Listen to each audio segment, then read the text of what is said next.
Okay, hello. Do I look like a mess? Because I feel like a mess. I've been so stressed in my new job and I don't know what I'm doing and it's stressful and when I'm stressed I run my hands through my hair, which is why that's such a disaster.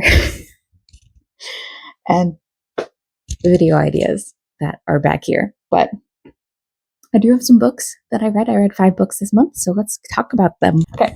First one I read was Raven Boys by Maggie Stiefvater. I don't know if that's how you say that, but this is a book about a girl who is a family of psychics, and she can see ghosts on a certain road of some sort, and she ends up seeing a boy there, and he turns out to be one of these guys that are. I read this a month ago. I've already forgotten. They're called the Raven Boys, and because they go to a certain academy, and they're all rich, and she decides to join them in trying to find this lost tomb of some sort, or grave. A king that's sleeping beneath the mountains of their quiet Virginia town. And I gave this book 3 stars. I thought it was interesting, but at the same time, it made me want to read the actual book rather than the graphic novel.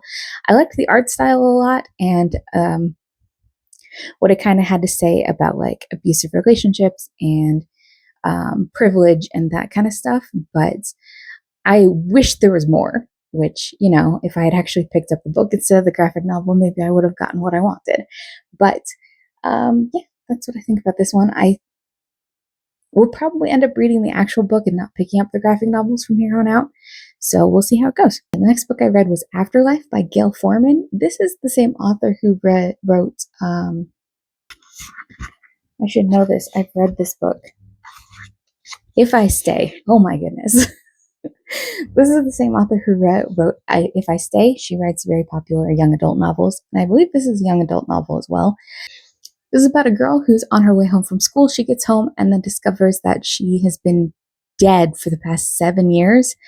And she's not like a ghost or anything. She's actually physically there. But her family and all of her friends and everything, she got hit by a car when she was on her bike and has been dead for the past 7 years.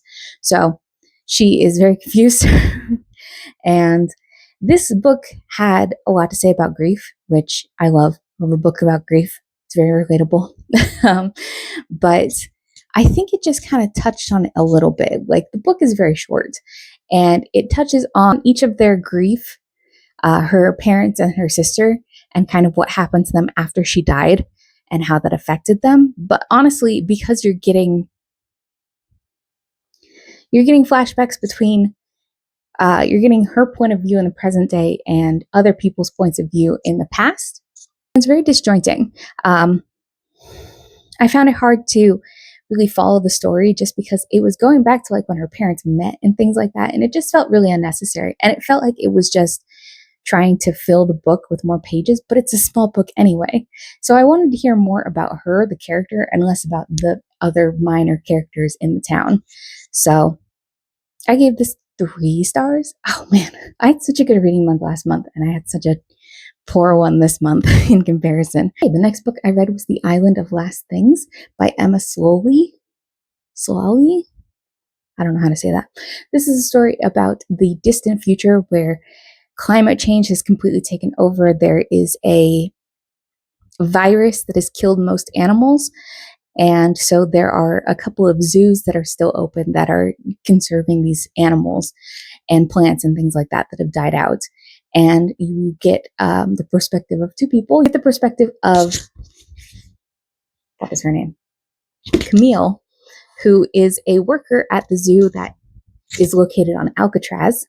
And some of these animals are the last remaining animal of their kind.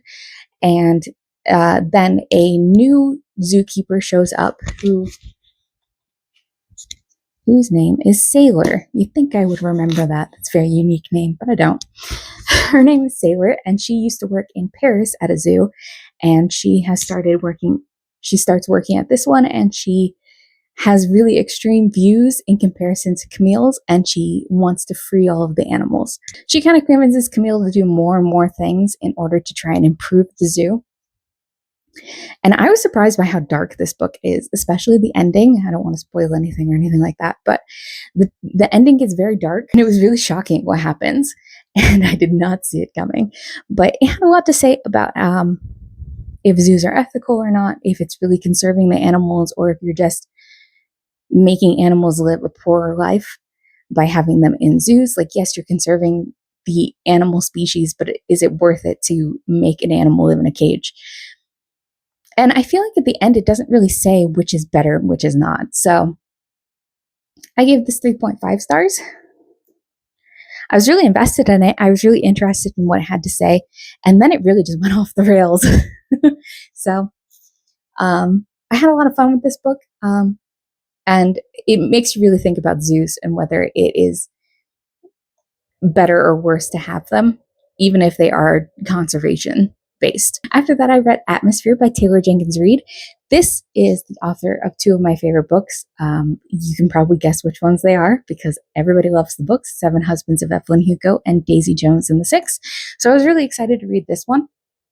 This is a story about it's back in the 80s where women are becoming the first, where women are becoming astronauts and are able to go into space finally. And so this follows Joan. I can't remember any of these names today. This follows Joan, and it is about her getting the chance to go into space. This is kind of about her journey on getting into the program and what the program is like. And it's very little about her actually in space. It's very much about the buildup. And then when she is in mission control, kind of talking to the astronauts who are up in the atmosphere or up into space, there is an accident that happens that's foreshadowed in this book. Where a bunch of her friends are in space, something hits the spaceship and horrible things happen. So you kind of don't know who survives, what happens, and you slowly learn the relationships between her and all of the people that went up to space in this accident, especially the relationship between her and Vanessa, which turns romantic. And so this is an LGBT novel, and it even says on the front that it's a love story more than it is a story about space exploration. So I thought this was a really sweet and cute book. People say that they cry at the end of this book. I did not. But it's really hard to make me cry in a book. I didn't get particularly emotional. Like, there was some gut punches in there, but I didn't really care enough. No, that sounds bad. I didn't really, it just wasn't emotional for me. And I found it really exciting and interesting. And the characters are really well fleshed out, especially the relationship between Joan and Vanessa. But then you also have these other characters, and I think they were really well fleshed out as well. And you kind of learn each of their personalities and things like that, which is why I think people cry so much. Because, like, in the beginning of the book, someone dies. So I ended up giving this 4 stars. I thought it was really good. It really kept my interest, even though, well, it's not even that long of a book. It's not that long of a book, but I really cared about the characters, even though it didn't make me cry. It did make me feel quite a bit. Final book I read was definitely Better Now by Ava Robinson. This girl is recovering from alcoholism, and she goes to AA, and it really starts off in the beginning just about AA and how she goes to it and what it's like and what the program is like, which is way more religious than I thought it was. I did not know that. And then the story kind of takes a turn. It becomes more of a romance. It starts off kind of like a love triangle. Turns out one of them is an asshole. So it's really just a romance between her and this guy that she works with, and kind of what it's like to be in your first relationship after being an alcoholic and and partying a lot, where you are drunk most of the time when you're with someone, and then what it's like when you're sober. And I thought that was really interesting juxtaposition, where I've never really thought of, like, oh, well, when you're drunk and you've never done something sober, like, what is that actually like? And do you feel too much, and you get really nervous about it. And it's kind of a perspective I've never thought of, because I am not a big drinker and I never had a party phase or anything like that. The book then takes another turn. I feel like there's 3 different phases to this book. You've got the AA phase, the romance phase, and then it takes a turn where the book is about grief and what it's like losing somebody really important to you, but you had a complicated relationship with, and what it's like to no longer have that complicated relationship. And it really took an interesting turn because I love a book about grief again. So I thought this was really good in the way that it handles its characters. I don't know if the author is an alcoholic herself, but it really feels like you really get an intimate look at her life, but you don't see her like struggle through it really. She's already a year sober by the time that this book starts. And so you see her as kind of already recovered, like she struggles a little bit, but it's with her life and what it's going to be like now. She kind of assumes that it's going to be all better and that her life is perfect now because she's made her 1 year mark, and her discovering that that's just not the case. I ended up giving this 3.5 stars. There was something about it that it was just missing, that I just wish there was a little bit more about her struggle with alcoholism, because it's kind of just told to you the whole time that she struggles with it. And then because she's a year sober, she doesn't really want alcohol anymore and she expects her life to be perfect and that kind of thing. But I kind of wish that there was a little bit more about her past, just because it's just told to you a little bit. So that's just kind of what I was looking for. But yeah, it was pretty good. For you, it has been a couple of seconds. For me, it has been over a month.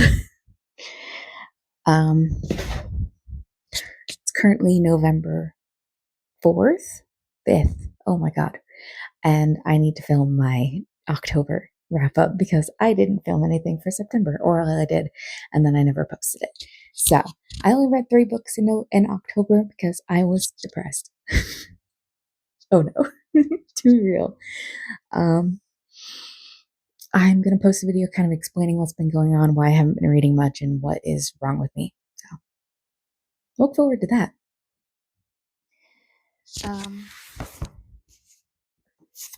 First book I read was Wild Dark Shore by Charlotte McConaughey. I don't know how to say her last name. This is a story that everybody has read. Everybody read it last year. I am behind on the times. I don't know the best way to do this. This lighting is terrible. But this is a story about a woman who washes up on a shore kind of in the middle of nowhere near Antarctica. And she meets this family who is taking care of her. It's a father and 3 children. One's a child, 2 are teenagers. And they are protecting like a vault of plant seeds that are basically endangered plants and things like that, and just regular plants in case there's ever like a catastrophe in the world and you need to rebuild. There were scientists there, and it's kind of a mystery as to where they went and what happened there. And the story gets pretty dark. Not a lot of good things happen to these people, but it is really fascinating. In the middle of the chapters, there are little chapters from the youngest son, who is kind of giving you updates on the seeds that they're protecting. And there's something called like a dinosaur tree that is one that dates back into when dinosaurs were around and things like that. So if you're looking for something kind of depressing, I would pick up this book. I gave it 3 stars. I didn't really like the ending. I wasn't a big fan of the ending, and there's kind of a lot of it just gets really depressing and very dark and very hopeless, I would say, kind of. Like, you were in the backstory of this woman, and it's not great. So I ended up giving it 3 stars. It was really interesting. I really liked the little science facts that you get in between. But overall, it just wasn't really my thing. The book that I read was You've Reached Sam. I can't remember who it's by. I got it from the library, so I don't have it anymore.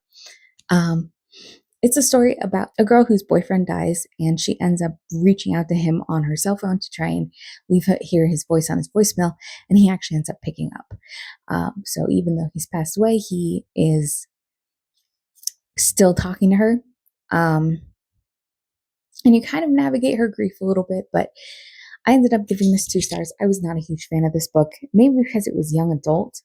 But there's young adult books that I still like, so I don't think that was exactly the reason. But I had a problem with how they portrayed her grief, because because she is still talking to her boyfriend Sam. She is not being able to move on. She's not able to feel her grief. She is just kind of stuck in the past. And I didn't really like that. I wanted this book to be more about the grief. I also wasn't a big fan of the writing. I think that I wanted them to have these deep conversations between her and her boyfriend, kind of about their relationship and what it's like without him. But in reality, he was just kind of talking about, like, oh, I have this feeling that we can't talk for too much longer, or, oh no, I don't think you can talk to that person about this because something might happen. And it was like really cryptic, but didn't really explain anything. Well, I ended up giving it 2 stars. Just wasn't my favorite. I probably won't read the sequel. Um, Something about Oliver. I know it's a spinoff. It's about one of the minor characters in the book, but yeah. Okay, let's talk about Don't Let the Forest In by C.J. Drews. Yeah, oh, I remembered that. This is a story that everybody's read. Everybody's read this book. It's a horror novel, kind of a young adult a horror novel about a boy who goes to a boarding school and his best friend that he's secretly in love with, and his sister. They're kind of this trio at this boarding school, and he his best friend Thomas is drawing things that are coming to life in the forest, and so it's their job to defeat them so nothing happens to anybody at the school. um, I thought this book was really good. I gave it 4.5 stars. The only thing that stopped me from giving it 5 stars is because I wasn't a huge fan of the ending. I kind of saw the twist coming, and it kind of tried to fake you out and be like, oh, this is really happening. And then, like, 2 pages later, it was like, nah, that's not what's really happening. And then gave you the actual plot twist. So, overall, it's written really well. It wasn't too gory or anything like that for a horror novel, which I appreciate because I don't read a lot of horror. And I really liked the characters. I thought they were really interesting, and I thought that Andrew was really cute with his love for Thomas. And it also had these little chapters of little, like, horror stories, like little fairy tales that Andrew writes, and I thought those were really interesting and creative. I currently have 2 books out from the library that I need to read this month, even though it hasn't been, I haven't been feeling it still. Um, First one is A Forgery of Fate. Yeah, Forgery of Fate. This is a story about a girl who is a forger in this fantasy world, and she ends up getting caught, and she ends up having to go into an arranged marriage, basically, like this fake marriage with this guy in order to take down his grandfather in this other kingdom. Like, I don't want to say too much about him because I don't want to spoil it, but um, it's basically an enemies to lovers. They're not really even enemies; they just kind of annoy each other. It's a very pretty book. You can kind of see, yeah. But so far, I'm really liking it. I'm on page 251. I really like the main character. I think she's really interesting, and she um, has kind of the same attitude that a lot of fantasy books have, of like this, oh, this girl who's just really spunky, just doesn't take anybody's shit and stuff like that. And I fall for that every time. So, and then he's like a brooding guy who hides his face under masks for certain reasons, and you know, it's the classic romance. The next one I kind of tried to read but didn't really get very far was The Last House on Needless Street. This is a story about what is this even about? It's like there's 3 people who live in a house: a teenage girl, a man who drinks a lot, and a cat. The cat likes to read the Bible, which I find very interesting. But I wasn't a big fan of this writing style. Um, And I'm not a huge fan of horror books either. I just thought that I heard that this was a really good one and that the plot twist was something you never see coming. So I was interested, but I only got to page I don't even know because I didn't put a bookmark in it. I also got, you can't even see that, I got Twilight. This is the fancy new 20th anniversary edition, or however long it's been.